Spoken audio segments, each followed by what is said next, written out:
Most what to sell advice on Etsy is usually just a list of trending products. And if you've watched any of those videos, you know that doesn't help you decide anything. Because the question isn't really what's selling on Etsy, it's what you should be selling on Etsy. And the answer is different for every single person watching this. Hi, I'm Sarah, and I help Etsy sellers get consistent sales through organic search results without ads or social media. I have helped hundreds of Etsy sellers figure out what to build their shop around.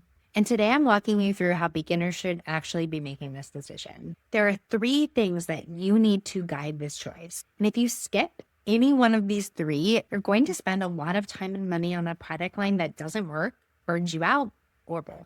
All right, so let's dive in. The first step is the step that so many people skip because it sounds way too simple. But it matters more than what product is trending ever will.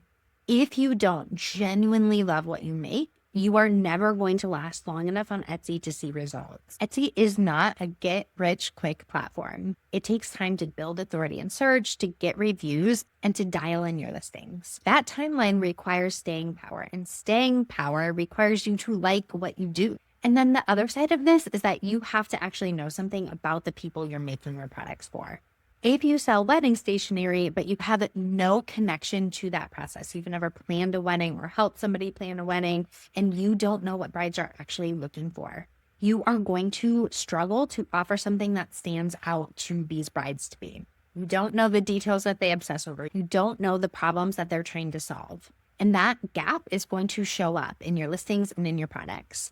If you're trying to make things for teachers and you've never taught before and you don't know any teachers, it's going to be harder for you to make products that they truly need. So step 1 is really simple. Start in a space that you know and that you care about. So then once you know the general space that you want to be in, step 2 is to let the data guide you further into that. And this is where your goals for your Etsy shop for the year come in. If you want to make $500 or $1,000 a month on Etsy, you can have one focused product line with decent demand and manageable competition. If you want to make $10,000 a month or even more, you want to be planning that from the very beginning. That does not mean you go for the very saturated keywords right from the beginning with no sales history, no reviews, and no reason for Etsy to trust you for those really competitive phrases, because you are never going to rank from those from the start. But it does mean you can choose a product direction that has some room to grow into it. So if you're thinking about selling candles, candle is not the search term that you want to go after straight from the beginning. The competition is way too high. But something like candles for baby shower favors or even teacher candles have much less competition. This is something that you can actually compete for, you can rank for in searches. And we chose this based off the data. The point here is that your goals should be driving your niche strategy decisions from day one, not when you've already listed 50 products and realize that the market will not support what you want to earn. If you want a clear framework for exactly how your shop should be built, I have a free resource that walks you through it step by step. It's called the 5-part framework for getting daily sales on Etsy, and you can grab it at the link in the description. It's the starting point that I use with my students before we do anything else in the shop.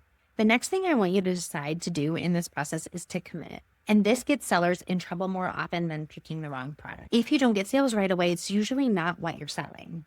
So if you hop from product line to product line, you restart all the progress that you've gained with your current products trying to rank for something brand new. Every time you pivot, you are diluting how you spend your time, and that means you are going to get found in searches slow run.